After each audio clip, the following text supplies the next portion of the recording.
Alright guys, so when these dropped earlier this year, I was blown away, totally unexpected for me. I absolutely love this model. As you know me by now probably, I'm a huge fan of Nike runners from the early to almost late 90s. This is probably one of the last models that I really like back from old days. So seeing it back in the Nike retro rotation, it was super exciting for me. Of course, you know me, I was waiting for a better price because the original release price is $160 and I was not looking forward to pay nothing for these. As you can see, it's the Nike Air Max 98 in the cool gray, Volt black, metallic silver colorway. Absolutely love these. One of the original colorways of this model. These, as you know, fold up and kind of try to fill up the shoes of the 97, which was the first one Nike released with a full length air unit in the bottom. So they kind of kept the same midsole, outsole configuration, and the only change was the design of the upper. You know how that the 97 has that distinctive gray and design that's most people remember, and it's been retroed so many times in different colorways and different versions and updated materials or whatever. And you know, it's been retros and retroed, but this one was never retroed since '98. And when they came out, of course, I had to grab a pair. So the story goes, they came out in 160, waiting for the longest time for them to drop. Most of the sizes start disappearing from all the sides. Finish line, you know, Jimmy Jazz everywhere. When they drop, I couldn't find them online, so I went to the mall last week, and at the Jimmy Jazz store they were on display, my size. It was the last pair, and I was able to grab them for this price. As you can see, 89, 97. So coming down from 160, I think it was a great price. Absolutely love them.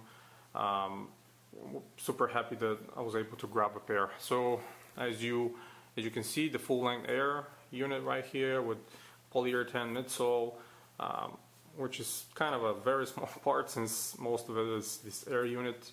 Of course, back in the old days it was dual pressure air chambers. As we have 5 psi here at the back, and then we have 25 psi for the rest of it. Different pressures were normal for around that time. It was a great invention. The units still use the old gas style, not the nitrogen like these, and they were a lot softer, clearly and visibly. I have some of those, you guys know, and comparing them, it's a lot different. The air chamber, of course, was a little bit bigger than this, but this is sort of an accurate representation of how they looked. Outsole is exactly the same and identical like the 97, minus the, of course, Volt swoosh right there. And the 97 was a different colorway. Of course, the outsole back in the day was BRS 1000, and I don't think this is BRS 1000 in the retro version because it's not advertised anywhere on the outsole as well. The materials used back in the day and today as well are synthetic leather with fabric mesh paneling, and this nubuck sort of a strip all around. The piping around the upper white panel is reflective material all around. They had a very nice lacing system with the 2 bungees right here for additional support, similar to the pull tab that is kind of on the side and has reflective material. Also reflective material on those 2.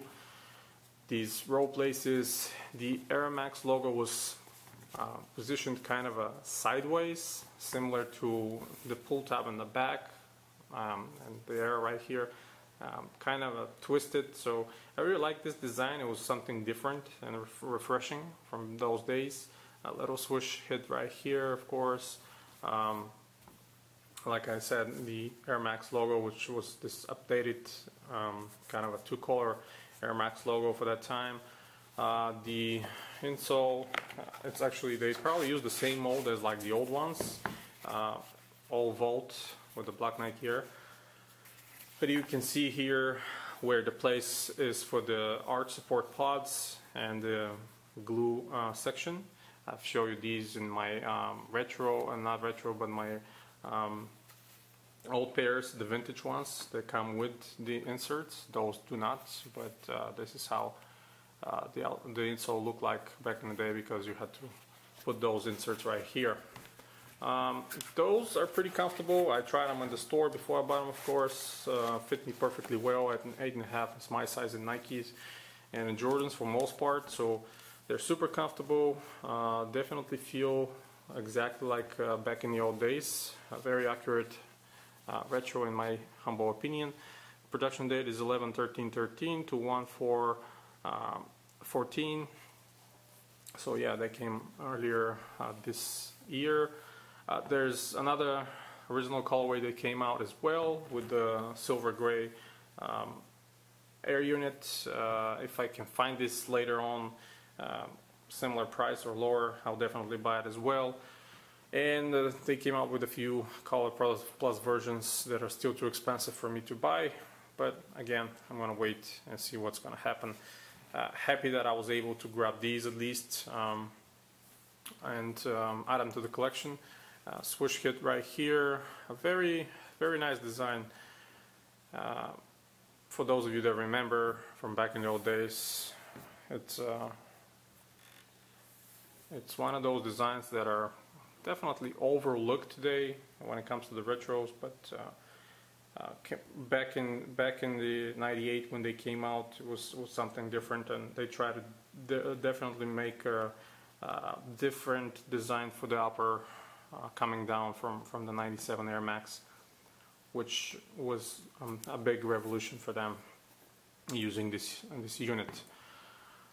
Great color combination. I mean, for those of you that like Air Maxes and remember the '90s Air Maxes and how great they looked, I think it's definitely something that you need to get, especially if you get them a lower price, like I did. I mean, we know 160 is a lot of money, and back in those days, those were released for $149, so it's not a huge bump, only $10 from '98. But again, in '98 they were again a lot of money, of course, and you know, it was a top level running sneaker from Nike, so the price is somewhat justified. But more back in the day than today, those kind of shoes were eventually ending up on sale, so all of us were able to get them for a decent price. I'm sure nobody likes to pay a huge amount of money, especially if you are sort of a collector like I am and buy a lot of sneakers frequently. So without me further rambling, that's pretty much it, guys. Thank you for your support. Love this pair. If you like Air Maxes and like the retros and like the work I'm doing, keep the thumbs up, subscribe to the channel, stay tuned for more videos coming up. A lot of exciting old stuff is coming up. I pulled all of my stock from the storage unit with all of my vintage pairs and all of my old collection, so those are coming up, and you guys are going to be able to see a lot of sneakers that most of you have not seen or forgot about, so stay tuned. And of course, check collectivekicks.com for more sneaker news, reviews, and history articles, and you have a wonderful day.